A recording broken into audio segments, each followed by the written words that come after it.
Assalamualaikum warahmatullahi wabarakatuh. Perkenalkan, nama saya Desa Fari, saya dari kelas 12 MM1. Kali ini saya akan menjelaskan tentang mawaris dan tata cara penghitungan mawaris. Yang pertama ada mawaris. Kata mawaris berasal dari kata waris atau al-mirats. Waris yang berarti berpindahnya sesuatu, yakni harta yang berupa materi dari seseorang yang disebut sebagai pewaris kepada orang lain yang disebut sebagai ahli waris. Ilmu yang mempelajari hal-hal yang menyangkut waris disebut dengan ilmu mawaris atau dikenal juga dengan istilah faraid. Faraid atau dalam bahasa Arab mafru'ah adalah bagian pada harta peninggalan yang telah ditentukan kadarnya. Sedangkan secara Islam mawaris atau warisan diartikan sebagai perpindahan harta atau kepemilikan suatu benda dari orang meninggal dunia atau pewaris kepada ahli warisan yang masih hidup. Yang kedua ada dasar hukum mawaris. Hukum mawaris mengatur hal-hal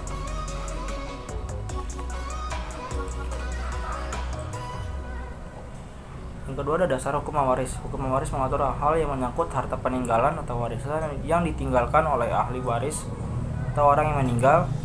Ilmu waris dalam Islam mengatur peralihan harta peninggalan dari pewaris pada nasabnya atau ahli warisnya yang masih hidup.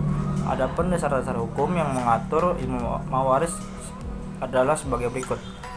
Bagi orang laki-laki ada hak bagian dari harta peninggalan ibu, bapak, dan kerabatnya, dan bagi perempuan ada pula hak bagian warisan dari ibu, bapak, dan kerabatnya, baik sedikit atau banyak menurut bahagian yang telah ditetapkan. Quran Surat An-Nisa Surat 4 ayat 7. Yang ketiga ada rukun dan syarat mawaris. Kata mawaris berasal dari kata mawaris atau al-mirats. Adapun rukun dan syarat yang harus ada dalam ilmu mawaris ada 3 hal utama, yaitu 1. Al-muwaris atau pewaris, orang yang memiliki harta warisan yang telah meninggal dunia dan mewariskannya kepada ahli warisnya. Yang kedua, al-waris atau ahli waris, orang yang dinyatakan memiliki hubungan nasab atau kekerabatan yang merupakan hubungan sedarah, hubungan akibat perkawinan atau akibat memerdekakan budak atau hamba sahayanya. 3. Tirkah, harta atau hak yang berpindah dari al-muwaris atau pewaris pada ahli warisnya. Yang keempat, sebab-sebab memperoleh warisan.